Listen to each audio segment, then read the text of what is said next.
Hello दोस्तों, welcome to unique study with PK. आज हम आपके लिए बहुत ही महत्वपूर्ण सीरीज ला रहे हैं, जो कि ये जितने भी महत्वपूर्ण क्वेश्चन हैं ये सभी लूसेंट से आए हुए क्वेश्चन हैं। यानी कि हम आपको आज से महत्वपूर्ण सीरीज चलाने वाले हैं, जिसमें कि पूरा लूसेंट आपको पढ़ाया जाएगा। तो यदि अभी तक आप वीडियो को लाइक नहीं किए हैं तो वीडियो को लाइक कीजिए, चैनल को सब्सक्राइब नहीं किए हैं तो चैनल को सब्सक्राइब कीजिए। ये लूसेंट का क्या है, पहला पार्ट है, जिसमें कुल आपके 40 क्वेश्चन रखे गए हैं, जो कि वेरी मोस्ट इंपॉर्टेंट क्वेश्चन है। तो ठीक है, आइए देखते हैं कि ये कैसे क्वेश्चन है और कैसे क्वेश्चन आए हुए हैं। ठीक है, तो पहला क्वेश्चन क्या हो जाएगा, दिल्ली सल्तनत की राज दरबारी भाषा क्या थी? तो इसका आंसर क्या हो जाएगा, फारसी। क्या थी? राज दरबारी भाषा दिल्ली की क्या थी? फारसी, उर्दू नहीं है। ठीक है, तो इसका आंसर क्या हो जाएगा, फारसी। ये वेरी मोस्ट इंपॉर्टेंट क्वेश्चन है। ठीक है, अगला क्वेश्चन क्या है, आगरा नगर की स्थापना किसने की? तो किसने किया था? सिकंदर लोदी ने। और आगरा नगर की स्थापना कब हुई थी अगर आ जाए, तो ये कब हुई थी? 1504 ईस्वी में आगरा नगर की स्थापना हुई थी, सिकंदर लोदी के द्वारा किया गया था। ठीक है, ये बहुत ही महत्वपूर्ण क्वेश्चन है।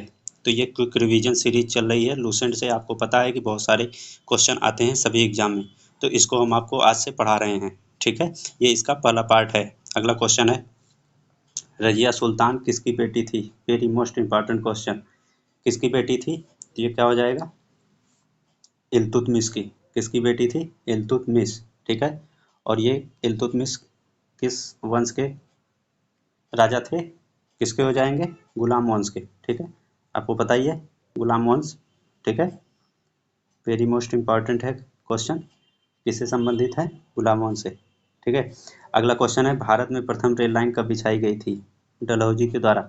ठीक है, किसके द्वारा बिछाई गई थी? डलहौजी के द्वारा। और कब? 1853 ईस्वी में बिछाई गई थी। ठीक है, ये आपको ईस्वी भी याद रखना है, यानी कि सन भी आप याद रखिए साथ में। अगला क्वेश्चन है, किसे प्रकृति का सुरक्षा वाल्व कहा जाता है? Very most important question. तो इसका आंसर क्या हो जाएगा, ज्वालामुखी। इसे क्या कहा जाता है? प्रकृति का सुरक्षा वाल्व कहा जाता है। अगला क्वेश्चन है, विश्व का सबसे ऊंचा ज्वालामुखी कौन सा है? कोटोपैक्सी। तो ये कहाँ पे है? ये कहाँ पे? इक्वाडोर में। तो ये भी आ सकता है, विश्व का सबसे ऊंचा ज्वालामुखी कौन सा है? कोटोपैक्सी पर्वत। ठीक है, और ये कहाँ पे है? इक्वाडोर में। अगला क्वेश्चन है, विश्व की सबसे बड़ी झील। Very most important question. इसमें जितने भी क्वेश्चन हैं, तो कुछ ऐसे भी क्वेश्चन हैं जो स्ट्रेटेजी के संबंधित हैं, जो कि रेलवे के एग्जाम के लिए बहुत ही महत्वपूर्ण हैं। तो ये क्या आंसर हो जाएगा इसका? कैस्पियन सागर। विश्व की सबसे बड़ी झील कौन सी है? कैस्पियन सागर। अब विश्व का सबसे गहरा स्थल, यानी पृथ्वी पर सबसे गहरा स्थल कौन सा है? Mariana trench. ये वेरी मोस्ट इंपॉर्टेंट क्वेश्चन है। ठीक है, और ये कहाँ पे है? ऑस्ट्रेलिया में है। ठीक है, अगला क्वेश्चन है, 9वां क्वेश्चन क्या है, विश्व का सबसे ऊंचा जलप्रपात। ठीक है, उधर सबसे ऊंची झील आई थी, ये क्या है? सबसे ऊंचा जलप्रपात, एंजिल जलप्रपात। ठीक है, इसका आंसर क्या हो जाएगा? एंजिल जलप्रपात। और ये कहाँ पे है? वेनेजुएला में है। अगला क्वेश्चन है, यूरेनस की खोज किसने की थी? किसने की थी? हर्सेल ने। हर्सेल ने क्या की थी? यूरेनस की खोज की थी। अगला क्वेश्चन है, रेगिस्तान में बादल नहीं बरसते क्यों? इसका क्या कारण है कि रेगिस्तान में वर्षा नहीं होती है? तो क्यों नहीं होती है? निम्न आर्द्रता के कारण। यानी रेगिस्तान में क्या है? निम्न आर्द्रता है, जिसके कारण वहाँ पे बारिश नहीं होती है, यानी कि बहुत कम मात्रा में होती है। ठीक है, अगला क्वेश्चन है 12वां, कौन सा देश सबसे अधिक द्वीप समूह से मिलकर बना है? Very most important question. तो कौन सा देश सबसे अधिक द्वीप समूह से मिलकर बना है? तो इसका आंसर क्या हो जाएगा? इंडोनेशिया। ठीक है, कौन सा देश है? इंडोनेशिया। अगला क्वेश्चन है, किस महाद्वीप में एटलस पर्वत है? जी हाँ, एटलस पर्वत किस महाद्वीप में? अफ्रीका महाद्वीप में है। कहाँ पे है? अफ्रीका महाद्वीप में एटलस पर्वत है। अगला क्वेश्चन है, भारत में किस खाद्य फसल का सबसे अधिक उत्पादन किया जाता है? जी हाँ, कौन सी खाद्य फसल भारत में सबसे अधिक उगाई जाती है या उसको उत्पादन किया जाता है? तो इसका आंसर क्या हो जाएगा? चावल। तो कभी कभी आता है कि भारत की सबसे प्रमुख फसल कौन सी है, तो वो चावल हो जाएगी। ठीक है, अगला क्वेश्चन है, भारत में पहली बार जनगणना कब कराई गई थी? तो जनगणना कब हुई थी? 1872 में हुई थी। और किसके शासनकाल में अगर आ जाए, तो लॉर्ड मेयो के शासनकाल में पहली जनगणना भारत में कराई गई थी। ठीक है, अगला क्वेश्चन है, क्योटो प्रोटोकॉल किस वर्ष आया था? Very most important question. तो क्योटो प्रोटोकॉल किस वर्ष आया था? 2005 में आया था।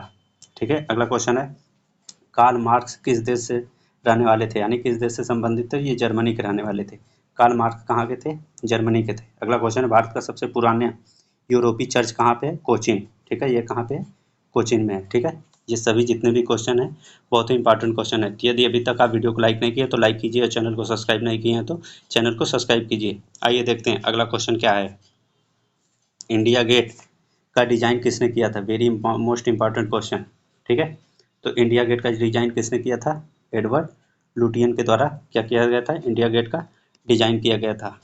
आइए अगला क्वेश्चन है, कर्मा नृत्य किस राज्य से संबंधित है? ठीक है, यानी कर्मा नृत्य कहाँ पे होता है? तो ये कहाँ पे? एमपी में, मध्य प्रदेश में कर्मा नृत्य है। ठीक है। अगला क्वेश्चन है, राजा राम मोहन राय का जन्म कहाँ पर हुआ था? Very most important question. ये कौन थे? ये एक क्या थे? समाज सुधारक थे। राजा राम मोहन राय क्या थे? समाज सुधारक थे। इनको भारतीय पुनर्जागरण का पिता कहा जाता है। ठीक है। तो इनका जन्म कहाँ पे हुआ था? पश्चिम बंगाल में। ठीक है। आइए अगला क्वेश्चन है, 1857 में बरेली में सत्याग्रह का नेतृत्व किसने किया था? यानी कि बरेली सत्याग्रह का नेतृत्व किसने किया था? खान बहादुर के द्वारा किया गया था। ठीक है। 1857 में बरेली का नेतृत्व किया गया, किसके द्वारा? खान बहादुर के द्वारा। अगला क्वेश्चन है, इल्बर्ट बिल विवाद किसके शासनकाल में आया था? लॉर्ड रिपन के शासनकाल में आया था। क्या आया था? इल्बर्ट बिल विवाद। Very most important question. ठीक है। अगला क्वेश्चन है, हर्मिट ऑफ शिमला किसे कहा जाता है? जी हाँ, हर्मिट ऑफ शिमला किसे कहा जाता है? एयो ह्यूम। ठीक है। एयो ह्यूम के द्वारा क्या किया जाता है? Hermit of Shimla. और जो भारतीय राष्ट्रीय कांग्रेस के संस्थापक थे वो भी यही थे। ठीक है। अगला क्वेश्चन है, भारत संसद में कौन से भारतीय पहली बार निर्वाचित हुए थे? तो वो कौन भारतीय थे जो पहली बार संसद में, ब्रिटिश संसद में निर्वाचित हुए थे? दादा भाई नौरोजी। इन्हें क्या कहा जाता है? Great old man of India. ठीक है। इन्हें सबसे वृद्ध व्यक्ति भी माना जाता है। ठीक है। कौन है वो? दादा भाई नौरोजी। अगला क्वेश्चन है, शराबबंदी संविधान की किस धारा को संबंधित है? यानी कि शराबबंदी किस धारा के अंतर्गत आता है? तो बताइए, धारा 47 के अंतर्गत शराबबंदी आती है। ठीक है। अगला क्वेश्चन है, हाई कोर्ट में प्रथम महिला न्यायाधीश कौन थी? तो बताइए, प्रथम महिला न्यायाधीश कौन थी हाई कोर्ट की? ये कौन थी? अन्ना चंडी। ठीक है। ये सभी जितने भी क्वेश्चन सभी स्टैटिक जीके हैं, बहुत ही मोस्ट इंपॉर्टेंट क्वेश्चन है। रेलवे की दृष्टि से सभी इंपॉर्टेंट क्वेश्चन है। ठीक है। और ये सभी प्रीवियस ईयर के क्वेश्चन है। जितने भी क्वेश्चन हैं ये सभी क्या हैं? लूसेंट के हैं। तो ये बहुत ही महत्वपूर्ण सीरीज है आपके लिए, किसी भी एग्जाम के लिए। तो आइए देखते हैं अगला क्वेश्चन क्या है। अगला क्वेश्चन है, नीति आयोग का पदेन सभापति कौन होता है? Very most important question. कौन होता है? प्रधानमंत्री। नीति आयोग का पदेन सभापति कौन होता है? प्रधानमंत्री होता है। ठीक है। योजना आयोग कैसी संस्था है? जी हाँ, बताइए, योजना आयोग कैसी संस्था है? ये असंवैधानिक संस्था है। ठीक है। आइए देखते हैं अगला क्वेश्चन क्या है, किस अनुच्छेद के द्वारा प्राण एवं दैहिक स्वतंत्रता का अधिकार सुनिश्चित किया गया है? तो ये क्या है? अनुच्छेद 21। अनुच्छेद 21 एक ऐसा है, अनुच्छेद 20 और 21 ऐसे अनुच्छेद हैं जो राष्ट्रपति शासन लागू होने के बाद भी निरस्त नहीं किए जाते हैं। ठीक है। आइए अगला क्वेश्चन है, भारत में हिंदी दिवस कब मनाया जाता है? 14 सितंबर को क्या किया जाता है? भारत में हिंदी दिवस मनाया जाता है। Very most important question. ठीक है। अगला क्वेश्चन है, अद्वैतवाद के संस्थापक कौन है? अद्वैतवाद के संस्थापक कौन थे? ये थे शंकराचार्य। ठीक है। आइए अगला क्वेश्चन क्या है, कृष्णा नदी का उद्गम कहाँ से होता है? तो कृष्णा नदी का कहाँ पे उद्गम है? महाबलेश्वर। ठीक है। ये बहुत इंपॉर्टेंट क्वेश्चन है। तो इसका उद्गम कहाँ से है? महाबलेश्वर से है। आइए देखते हैं अगला क्वेश्चन, भूकंप का कारण क्या है? तो बताइए, भूकंप का क्या कारण है? भूघूर्णन। क्या कारण है? भूघूर्णन क्या है? भूकंप का कारण है, यानी भूघूर्णन के कारण ही भूकंप आता है। ठीक है। अगला क्वेश्चन है, स्टेनली जलप्रपात किस नदी पे है? तो बताइए, ये कांगो नदी पर है।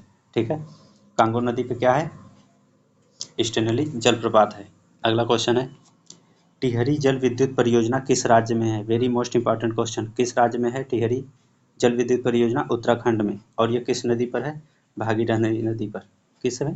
भागीरथी नदी पर क्या है? टिहरी बांध परियोजना है, और ये कहाँ पे है? उत्तराखंड में है। ठीक है। तो अगला क्वेश्चन क्या है? अगला क्वेश्चन है, सूर्य नमस्कार कितने चरणों में होता है? 11 चरणों में होता है। कितने चरणों में होता है सूर्य नमस्कार? ये क्विक रिवीजन सीरीज है। ठीक है। इसलिए हम आपको जल्दी जल्दी पढ़ा रहे हैं ताकि आपका ज़्यादा टाइम वेस्ट ना हो। ठीक है। आइए अगला क्वेश्चन क्या है, नाबार्ड बैंक की स्थापना कब हुई थी? Very most important question. ये एक ग्रामीण बैंक है। ठीक है। सारे काम इसके ग्रामीण बैंक के होते हैं, और ये नाबार्ड बैंक की सबसे बड़ी बैंक है, ग्रामीण बैंक। ठीक है। ग्रामीण बैंक की सबसे बड़ी बैंक कौन सी है? और ये नाबार्ड है, जिसकी स्थापना 12 जुलाई 1982 को हुई थी। ठीक है। White of earth, very most important question. White of earth किसे कहा जाता है? मेंटल। जो इसकी 3 परतें होती हैं उसमें एक होती है मेंटल। पृथ्वी की 3 परतें होती हैं, जिसकी एक होती है मेंटल। मेंटल को क्या कहते हैं? White of earth. ठीक है। ये जितने भी क्वेश्चन थे आपके टॉप 40 क्वेश्चन थे जो आपके आने वाले प्रतियोगी परीक्षा की दृष्टि से बहुत ही महत्वपूर्ण। तो हम आपको लिए कल से दूसरी सीरीज लूसेंट की ला रहे हैं। जितने भी क्वेश्चन होंगे सभी लूसेंट के क्वेश्चन होंगे, तो हम आपको पूरा लूसेंट पढ़ाने वाले हैं। यदि अभी तक आप वीडियो को लाइक नहीं किए तो लाइक कीजिए, चैनल को सब्सक्राइब नहीं किए हैं तो चैनल को सब्सक्राइब कीजिए। धन्यवाद।